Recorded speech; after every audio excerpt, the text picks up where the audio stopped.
सावनेर तालुक्यातील येरणगाव येथे भारतरत्न डॉक्टर बाबासाहेब आंबेडकर यांच्या 135व्या जयंतीनिमित्त 2 दिवसीय भव्य जन्मोत्सव सोहळा मोठ्या उत्साहात पार पडला। सावनेरपासून 10 किलोमीटर अंतरावर असणाऱ्या येरणगाव येथे या ऐतिहासिक सोहळ्याचे आयोजन करण्यात आले होते।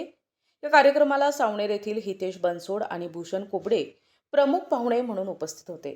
तसेच गावातील पोलीस पाटील प्रीतीताई लांजेवार, कंटेश्वर सोमकुवर, महिंद्रा बागडे यांच्यासह अनेक मान्यवर मंचावर उपस्थित होते। या प्रसंगी हितेश आणि भूषण भाऊ यांनी बाबासाहेबांचे विचार मांडताना सांगितले की समाजातील मतभेद, भेदभाव आणि अस्पृश्यता दूर करण्यासाठी त्यांनी आयुष्यभर संघर्ष केला। भारतीय राज्यघटनेचे शिल्पकार होऊन त्यांनी लाखो वंचितांना न्याय दिला।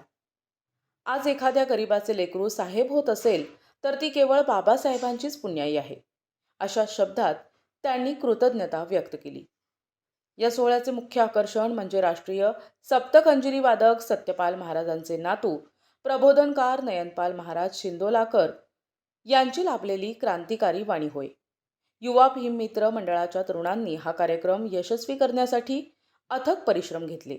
यात प्रामुख्याने हिमांशू गजभिये, कपिल नारनवरे, अभिषेक गजभिये, आदित्य लांजेवार, रतन सोमकुवर, विकी नारनवरे, दिलीप नारनवरे, विजय नारनवरे यांच्यासह मिनल पाटील, दिया नारनवरे, सुहाणी पाटील, सायली पाटील, जान्हवी नारनवरे, शुभांगी गजभिये, दिशा नारनवरे, आचल लांजेवार, सुहाणी नारनवरे, मानवी खैरकर, सलोनी नारनवरे आणि पूर्वा नारनवरे यांची उपस्थिती आणि योगदान लाभले। प्रतिनिधी NTV न्यूज मराठी, नागपूर।